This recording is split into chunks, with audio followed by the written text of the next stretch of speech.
This isn't a self-help show. It's a soul remembering. I'm Cynthia Sharp, educator, trauma-informed practitioner, proud mom to a son with Down syndrome, and vice president of Additional Needs Incorporated. I created Down to Heal because too many of us are told to survive and never taught how to heal. This is where we change that.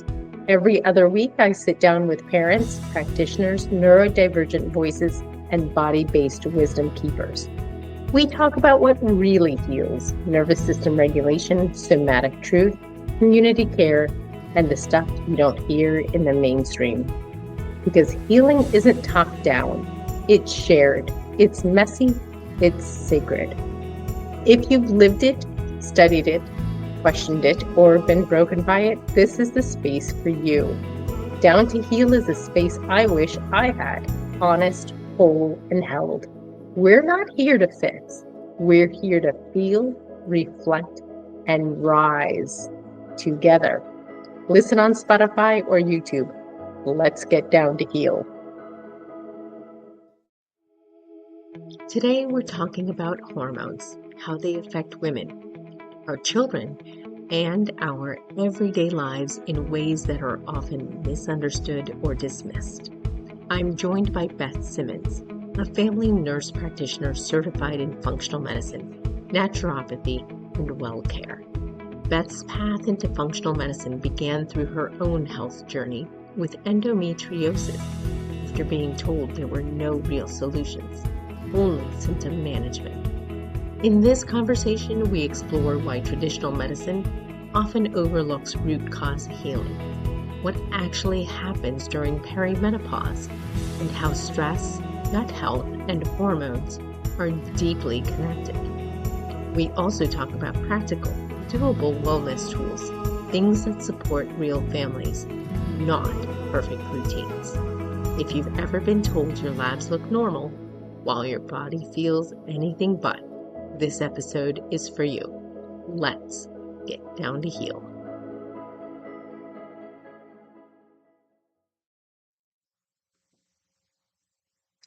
Welcome to Down to Heal, Beth. I'm so grateful that you have joined me on this podcast to talk about hormones. Thank you for having me. So we met on social media. You posted on so many moms groups, and I was watching you, and then I saw on your personal wall that you posted about some medical stuff that you were going through with your son, that you were relying on the physicians to take care of your son and their guidance, and you were having to seek out other solutions. And I so related. And your vulnerability in doing that made me want to reach out to you. So here we are today, and I'm so grateful for it. Would you please introduce yourself and your background? Sure. My name is Beth Simmons. I am a family nurse practitioner.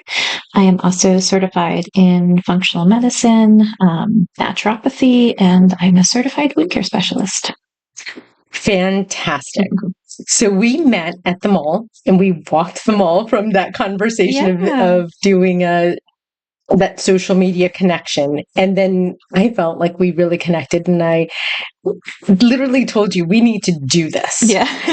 So one of the things that impressed me so much was your explanation of why physicians may not always share complementary or alternative medicine practices with their patients, even if they're aware of it. Mm-hmm. And you helped calm my nervous system by doing that. So since you have both background, can you do that for our listeners, please?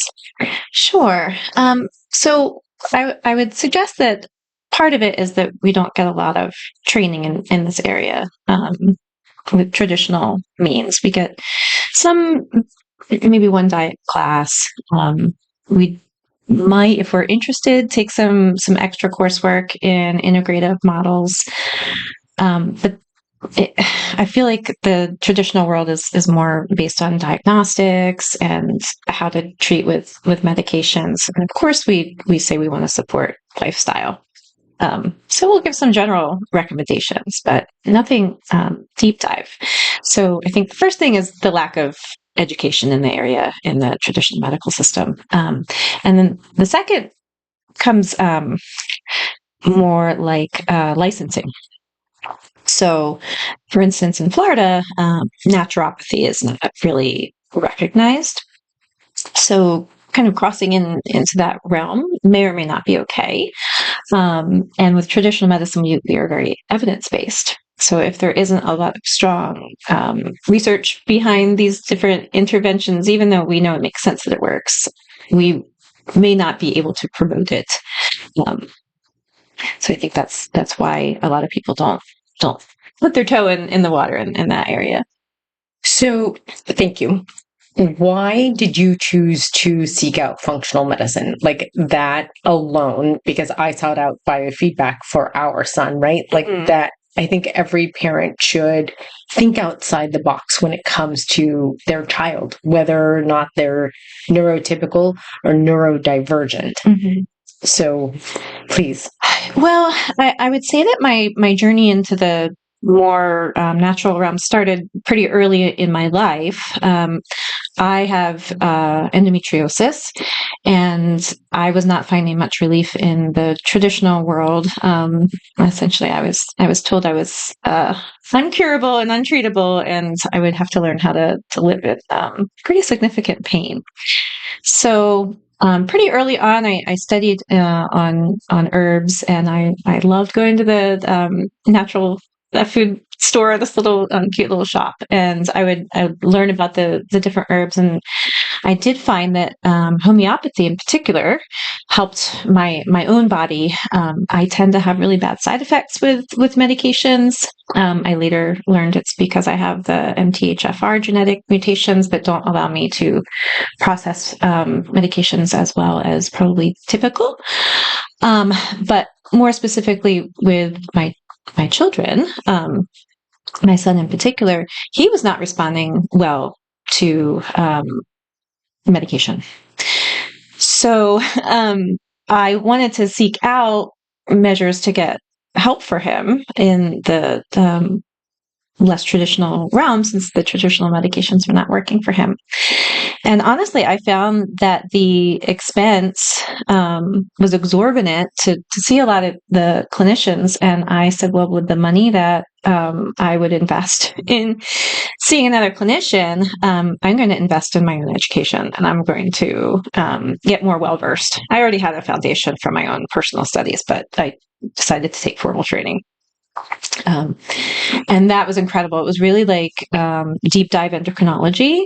The functional medicine has a lot of endocrinology that I knew the basics as a family nurse practitioner. You do learn the basics, but I didn't have quite the clear understanding of how everything is so connected. And I really got very excited because it was always in the back of my mind and my hope that I could provide this holistic care. But functional medicine actually does it. You know, you look at every system and how they are interlinked. And if we find there's, for instance, like gut health, it impacts your mental health. It impacts your hormones. Everything. Respiratory. Yeah, everything. And when you have an inflamed GI system, you can get systemic pain. So it really was eye-opening when I was taking that training, specifically for neurotypical children. And I took an extra certification in functional medicine for pediatrics. But in my middle-aged women too, because I have classically seen a lot of patients that are female between the ages of 20 and 50. So being able to piece together the digestive health and the hormones and the pain and the thyroid function was really very rewarding. And I get very excited about functional medicine because I think it's the missing piece that we don't get to have time for in traditional medicine. 100%. I see that, like with my son, you and I were talking, and without going in total depth of what his experience was, in conversation I shared he was having some skin issues that just weren't being resolved. And picking your brain and sharing what I've done and how you think, I was just mind blown. And you bring up endocrinology, right? And you have a 9 and a 12-year-old. I have a 15-year-old, right? And right around those ages, 9 starts changing hormones. 12 definitely, but 15 like the throws. Right. And then you throw in our ages, and we're in our throes. Mm-hmm. And we connected the other day on the phone going, wow. Right. How do you balance your children's hormones without giving medical advice, of course? Right. And how do you find that you balance your own in the midst of their throes? Right. So my son is at the beginning. Fiber is really, really important. So having lots of fruits and veggies, ideally for his digestive system, he can't do a lot of fiber with what he has going on. But for most people, doing the fiber can really be helpful. There are some supplements and there are some really good teen vitamins that have things like inositol in them, magnesium in them that help with hormonal balance. And trying to avoid lots of sugar because that just inflames everything. And when we're inflamed, we can't metabolize our hormones in a very healthy way. Is there sugar you like? Sugar I like. I don't do the bleached. So if I'm going to put sugar, and honestly, I don't usually put sugar in things. I get the brown cane sugar, the organic. Okay. Yeah. Because I actually do coconut sugar, and I'm looking to date because I read somewhere that the cane actually can impact like our neural fibers. So I wanted to go ahead and reduce that. And I had actually been doing cane sugar for quite some time thinking, okay, I'm doing well, right? And then when I saw that coconut sugar had a lower glycemic index, it was like, oh, I want that. Like if I'm going to have my coffee, I still want to have my coffee, but I don't want to have a big sugar spike that really starts the morning. Yeah. And it's hard on your, it's hard to start the day with big sugar spikes. Yeah. Right. Particularly if you're in the perimenopause zone. It's really not good for you. So, okay, you were mentioning the inositol. That also really helps with like brain function. Anything that helps with inflammation is going to help cognitive ability and keeping the sugar from going up and down. So that's stressful to the body to be needing to dump insulin. So back to where you were talking about like our age and all that we're going through and those changes. Did you ever think that, it's only going to happen to them? It won't happen to me like I have? Well, fortunately or unfortunately, my transition started before theirs did. So I've been in the throes of this for several years. I had to have my uterus removed for fibroids and adenomyosis several years ago, and also one of my ovaries. So a couple years after my procedure, I started having like sweats in the middle of the night, and I didn't really know why because I wasn't thinking about it. When you don't have a cycle, you don't really think about it. Right. But yeah, so then I started to get sweats and I was very irritable and I was tired and I used to be able to multitask, like no problem. Remember all the things. I could do 10 different things at once and it was no problem. It started to get harder. So eventually I asked, because I was working at a medical clinic, I asked if I could get my hormones tested and sure enough, I was in perimenopause. So yeah, so I've been going through it for a couple of years. So fortunately, I got it somewhat balanced before the kids started to go through it. it is a transition. So there are still some ups and downs with it, but yeah. So we were talking about how there were some unexpected or unknown things that happened during this time, like gum recession. I had no idea that sleep would be so affected. Is it cortisol spikes that happen in the middle of the night? Is it because like our stress levels as an additional needs parent as well?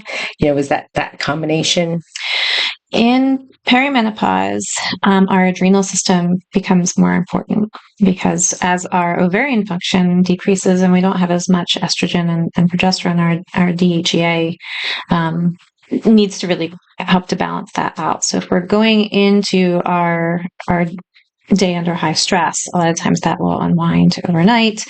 And in perimenopause, we also get more in the realm of insulin resistance, unfortunately, which can cause those plummets in sugar overnight. So it's likely multifactorial why we end up waking up in the middle of the night. So interesting. So, okay, since we're talking about gut health and endocrine, and you bring that up, would doing a probiotic help with that and help balance that? Potentially. It depends. So, in some people, it's contraindicated to do probiotics. For instance, if there's a lot of inflammation and it turns out that there's small intestinal bacterial overgrowth or fungal overgrowth, it isn't necessarily the best thing to introduce probiotics, particularly the high dose ones. So that's why I think it's good to work with somebody if you're trying to balance out your hormones through helping your gut health, because we really kind of need to know what's actually going on with the gut before we do things like high dose probiotics. So, okay, that's wonderful. So with that, you don't want to go ahead and flush out, like the probiotics wouldn't help balance out the mycosis or the fungal overgrowth or the yeast overgrowth? It depends what you have going on.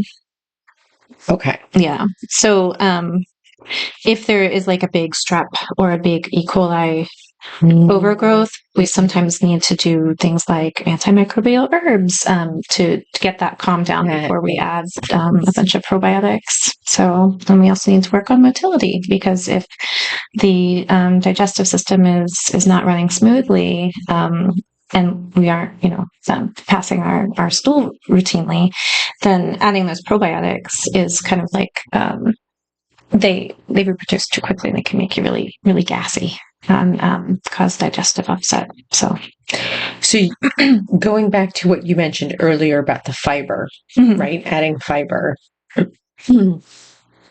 I know so many people say, "Oh, but I take some fiber." I don't recommend that. What about you? The problem with taking fiber is if you're not drinking enough water, it can make things worse. So I actually prefer if people do things like chia seeds or flax seeds, and not in excessive amounts, because you can actually get an obstruction if you're not. Oh my! Yeah.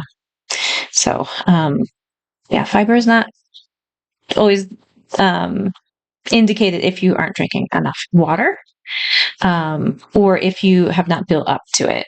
So, for instance, if somebody decides that they would like to start some fiber, they would do a small amount and see how their system tolerates it, particularly if they have a constipation problem. So it's interesting that you bring up chia seeds and flax seeds, because I love those, right? And I've soaked mine overnight and flavored them with like cinnamon and or honey and so forth. And I read that doing that actually increases like the hydration, because they're absorbing the water. The water from like the milk. So we use like almond milk. Is that true? Yes.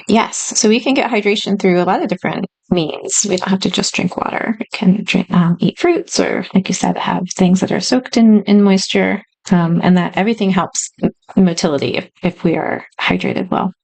That's so awesome, because I cannot even tell you how many people have come into my office telling me, I hate drinking water. Yeah. What do you tell them? Like, that's so important for our brains and our bodies. Yeah. So it doesn't have to be water. Okay. You can You can put different fruits in it to make it taste better. Herbal teas are still a source of hydration. Coffee? Even now, this is one of those ones that is debatable. So at the beginning of my career, it's caffeine is bad. It's a diuretic. It's going to actually dehydrate you. But now there's some thought that you're getting some hydration from coffee. If you could do decaf coffee, that's better. But yeah. Herbal teas would be a better one, as long as they're not really high in caffeine. So, right, like green tea, for instance, is it has caffeine, but it also has some really healthy things for your body for inflammation. I love my chamomile. Yeah, it's so good for the nervous system. It is. So, what are some good wellness hacks that you have that you use and you keep in your pocket for yourself or for your kids? Meditation is really, really good for us. When I'm routinely meditating, my nervous system is functioning a lot better. So that is one when I'm consistent. I can feel a noticeable change in my ability to concentrate and to relax. So that is, if people can meditate for at least 15 minutes a day, ideally 30, but make 15 minutes a day to meditate. And that doesn't have to be sitting on the floor, with hands up. It can be spending some time in nature quietly and listening to the sounds around us. It can be going for a walk in a neighborhood that you enjoy, just something to really get that parasympathetic nervous system engaged so that you can calm down. Water. Water is really, really important. So if there's one thing that two things that I enforce with my patients is try to drink your water and try to get your sleep. Because we really need appropriate amounts of sleep. And it's hard in perimenopause to get that 8.5 hours that we really should. But that's when our body reduces inflammation. We need it for our hormonal balance. We need it for our neurotransmitter production, particularly our dopamine. So if we're not sleeping enough, it really wreaks havoc on the system. So I would say our sanity, right? Yeah. Right. Yeah, because when you don't sleep enough, the dopamine plummets. And then when the dopamine plummets, we don't sleep. So it becomes this hard cycle. So what do you recommend to help promote a better night's sleep in perimenopause? So I, of course, everybody's different, but I like holy basil tea if I'm really kind of ramped up and I need to calm down, and it's a good one. Chamomile is another option. I really like my perimenopause, and actually any female that's having hormonal balance problems to take magnesium.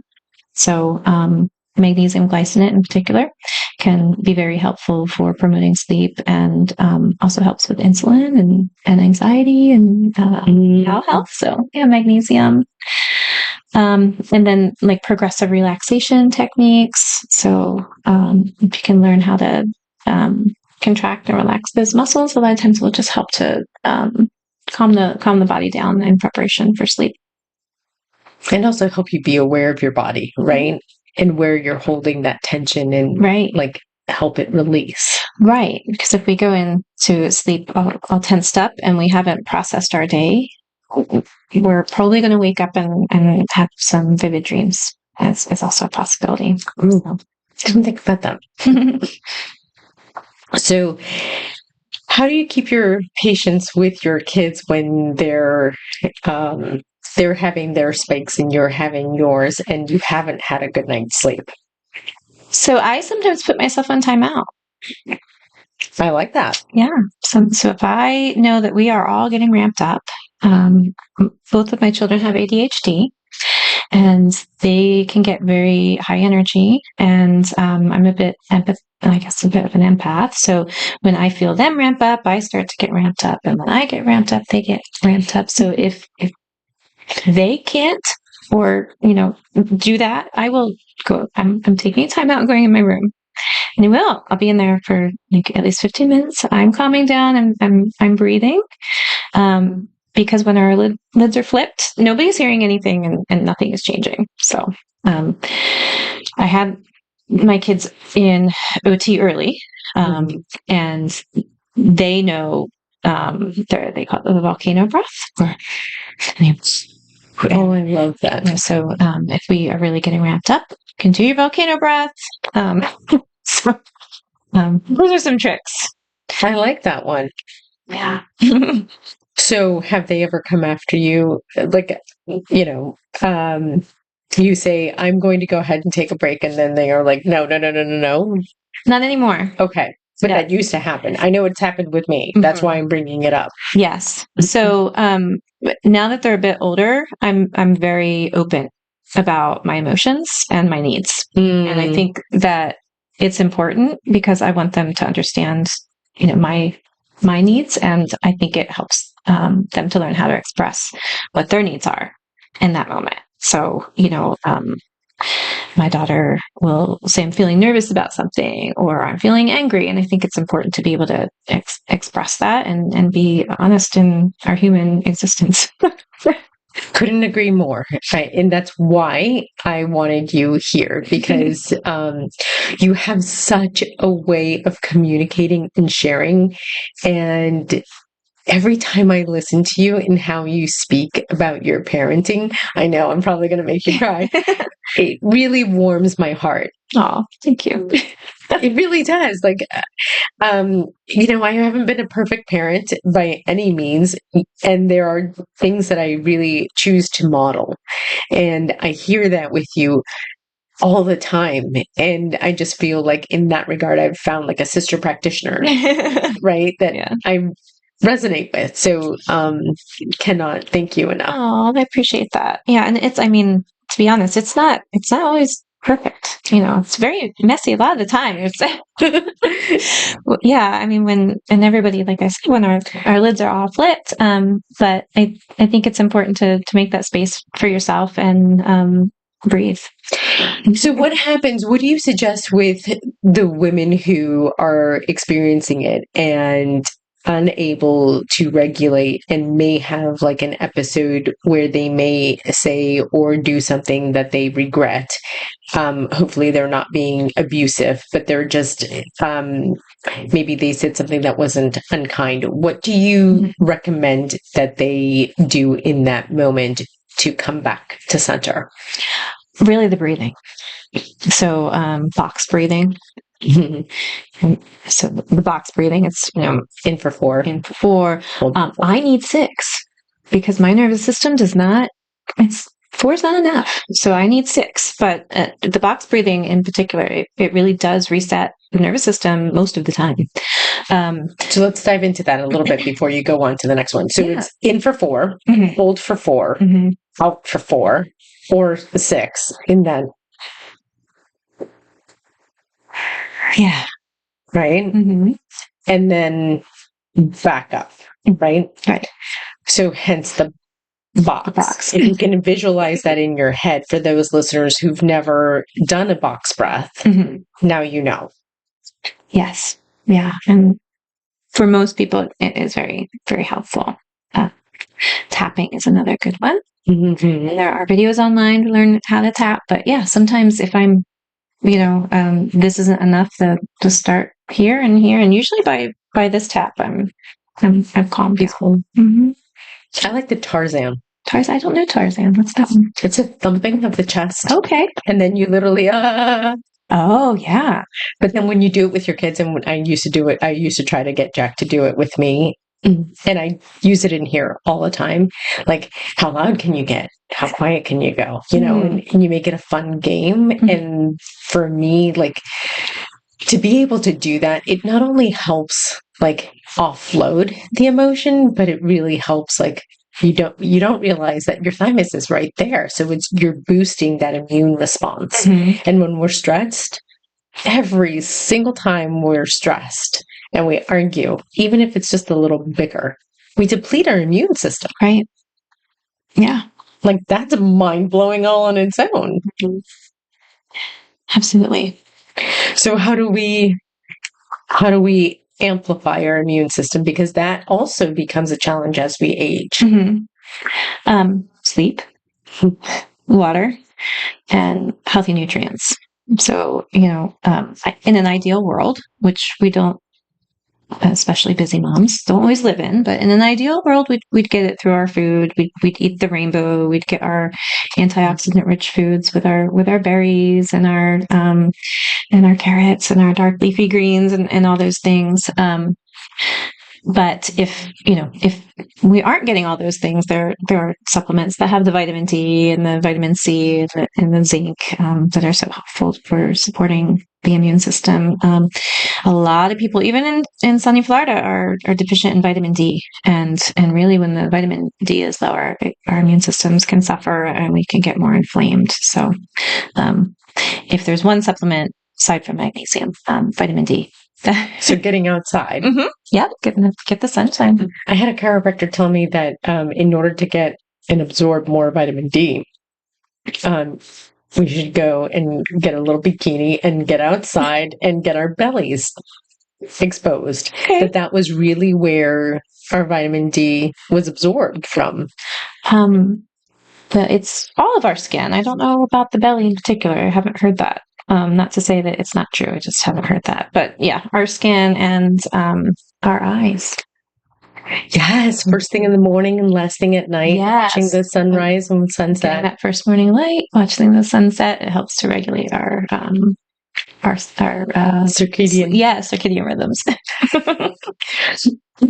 I have now come into some knowledge. Someone was sharing with me that some people sun in very private areas to get exposure there. Oh, okay. Ever heard of that? I haven't.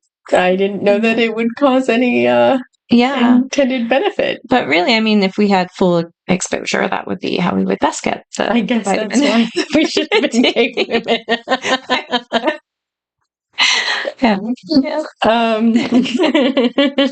So, what's a must for you if the whole day goes sideways? Oh, if the whole day goes sideways? Meditation. It takes meditation sometimes to get everything regulated. Journaling can help, because if we go to sleep and everything's gone wrong that day and we haven't gotten it onto paper, then most likely, for me at least, I'm going to think about it while I'm trying to sleep. If things have gone sideways with the children, I think it's important to have that conversation.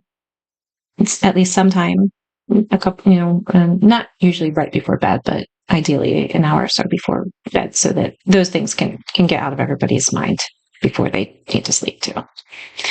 And I think it's perfectly fine to apologize to your children. And again, I'm honest with my children. I'll say, I was angry.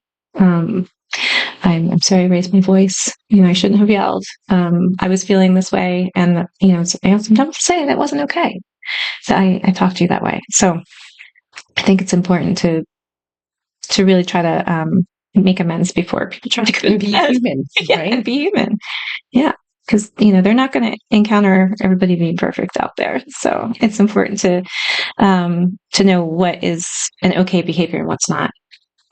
Right. And help them also understand boundaries, right? That also helps them know, okay, I should watch out for someone who continues to do that despite and never apologize.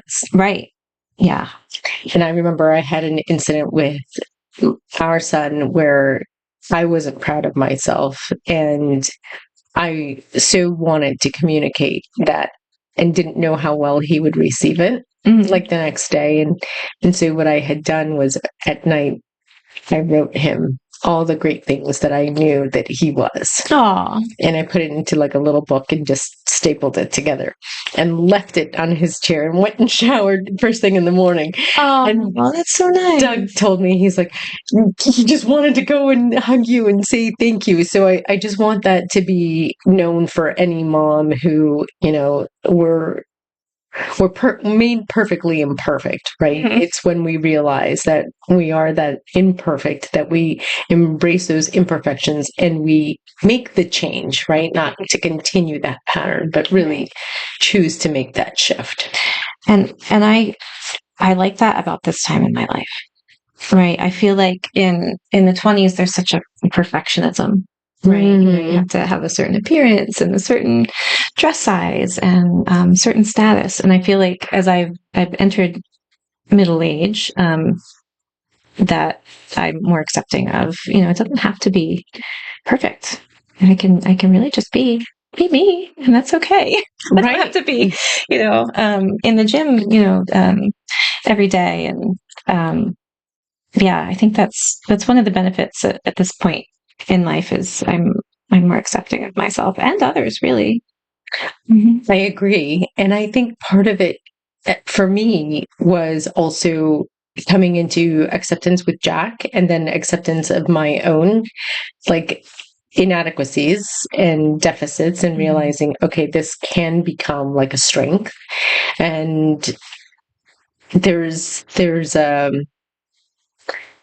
sense of a gift that you give someone on an subconscious level, I think, when you're comfortable with yourself and you know where you are and you're just like, this is me. And if you resonate with me, then great. And if you don't, thank you very much. You can go now.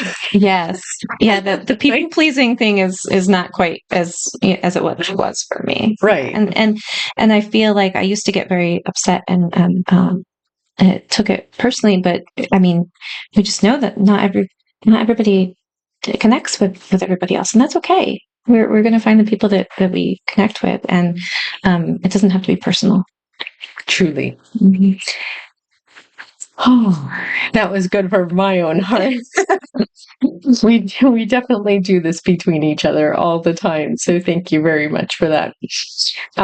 So some of the things that I wasn't aware of that I've come to experience both through clients and through my own body is like a lot of dryness, like eye dryness, skin dryness, collagen loss. I had no idea that collagen loss would happen, and it almost felt like overnight. Like, how in the world did that happen? So you and I talked about that the other day. Like, had no idea that collagen loss would affect like gums, teeth, etc. How do you prevent that? How do you supplement? How do you like take care of that vehicle that you're going to embody until you don't? Yeah, circling back to water again. So water helps to keep our skin hydrated. Well, I am a family nurse practitioner, so I am an advocate for HRT if you're a good candidate, because keeping our body with a good level of estrogen helps with everything. It helps with our hair and our skin. We have receptors for estrogen and progesterone and all throughout our body. So really being able to keep our levels healthy if you're a good candidate, it can help with all that. So who's not a good candidate for hormone replacement therapy? So if you have a personal history of estrogen-dependent cancers or family history of estrogen-dependent cancer, that should be worked up. A lot of times we'll say it's not a good idea if you have estrogen-dependent breast cancer in particular, and people with clotting disorders. It can be at higher risk for blood clots. People that have a significant migraine may not tolerate hormone replacement therapy either. And those are the more common reasons. Undiagnosed abnormal urine bleeding, we would need to work up why that's happening first. So are these like through genetic testing that you find that out, or is it like through a regular, like how?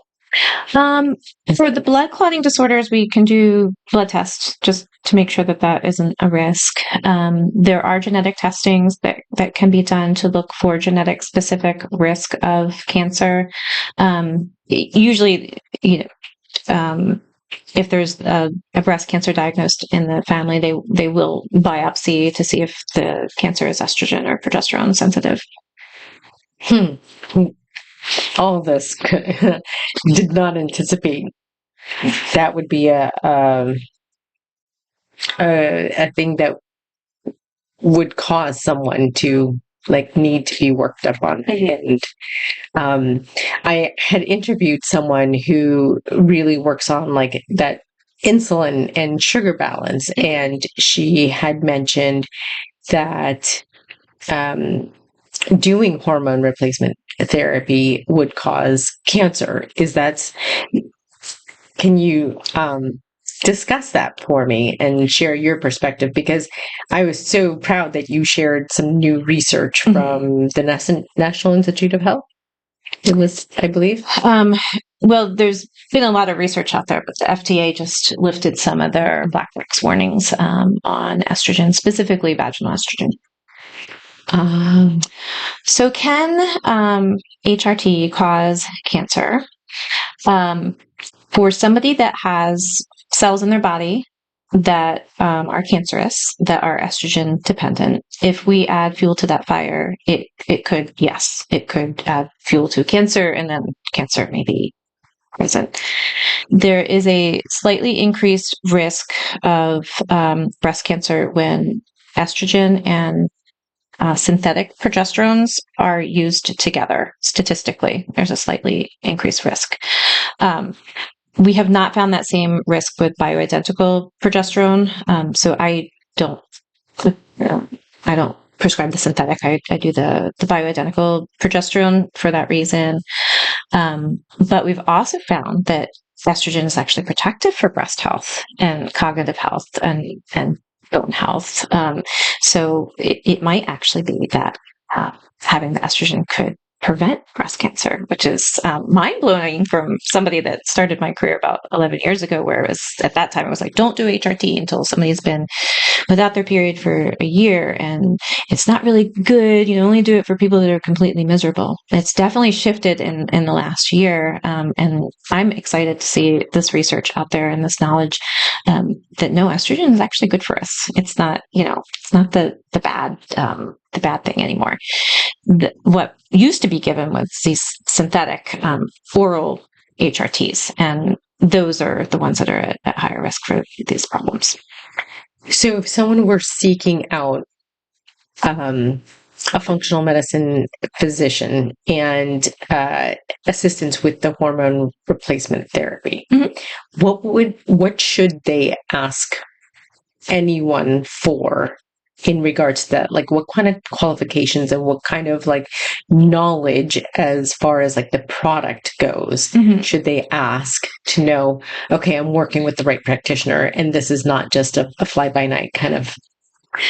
Right. I mean, if I was seeking out a practitioner for my hormone replacement therapy, I would want to make sure that they had experience managing hormone replacement. I personally would not do the oral medications. So, I can't give medical advice, but generally speaking, if you can use options that aren't oral and still manage your symptoms, that's a safer option due to the risk of blood clots and increased risk of cancer when combined with the progesterone. So, credential wise, there are gynecologists that do this, they're functional medicine. Not a lot of primary care clinicians will manage hormone replacement. So really gynecology or functional is I think what would be best. So what about pellet therapy? I've heard things about pellet therapy, and I had no idea that it would need an incision in your rear and. Right.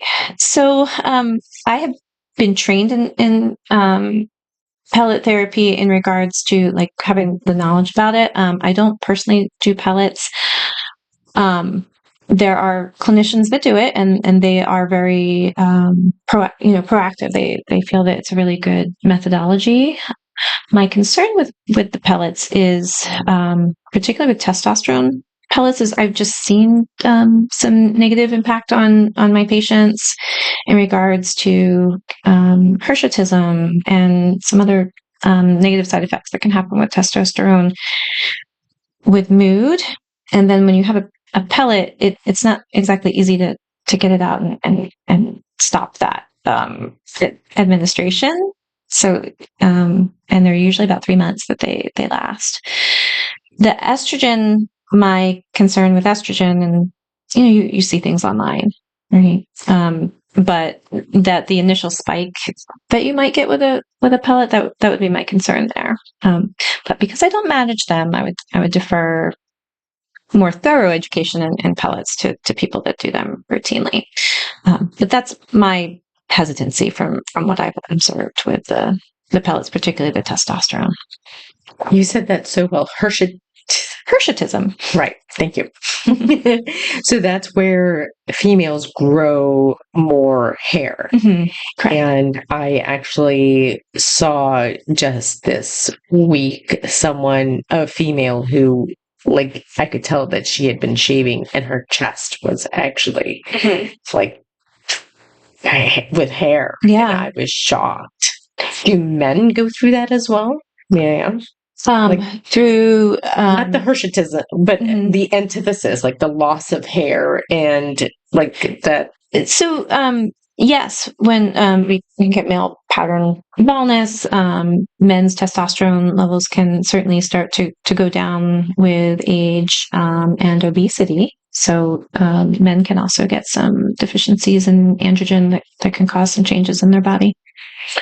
So what about like adaptogens? I know that some people are going to think, oh, well, how about if I just do adaptogens and then I'm not doing like hormone replacement therapy, and therefore like I may not have the risk factors that HRT might provide. Yeah, I don't think there's any reason not to try these things, and it's all preference. And that's one of the things I love about functional medicine is I can present my patients with lots of different ideas, and if one thing doesn't work for them, we can go to something else. Whereas traditional, it's like you have that 15 minutes, you're just gonna take this, or or defer to somebody else. But yeah, so the adaptogens, the reason why that they can be helpful is, again, circling back to that your adrenal system really kind of becomes not more important, but your body starts to rely more on that adrenal system during perimenopause, and the adaptogens help with your adrenal system. And they may help with your sleep, which can be beneficial too. Yeah. And there are different herbs that can be used that some people find symptom relief with, like maca, for instance, black cohosh. Of course, you'd want to talk to your provider and make sure that that's a safe option. But those are some herbs that a lot of people find success with. What does down to heal mean to you?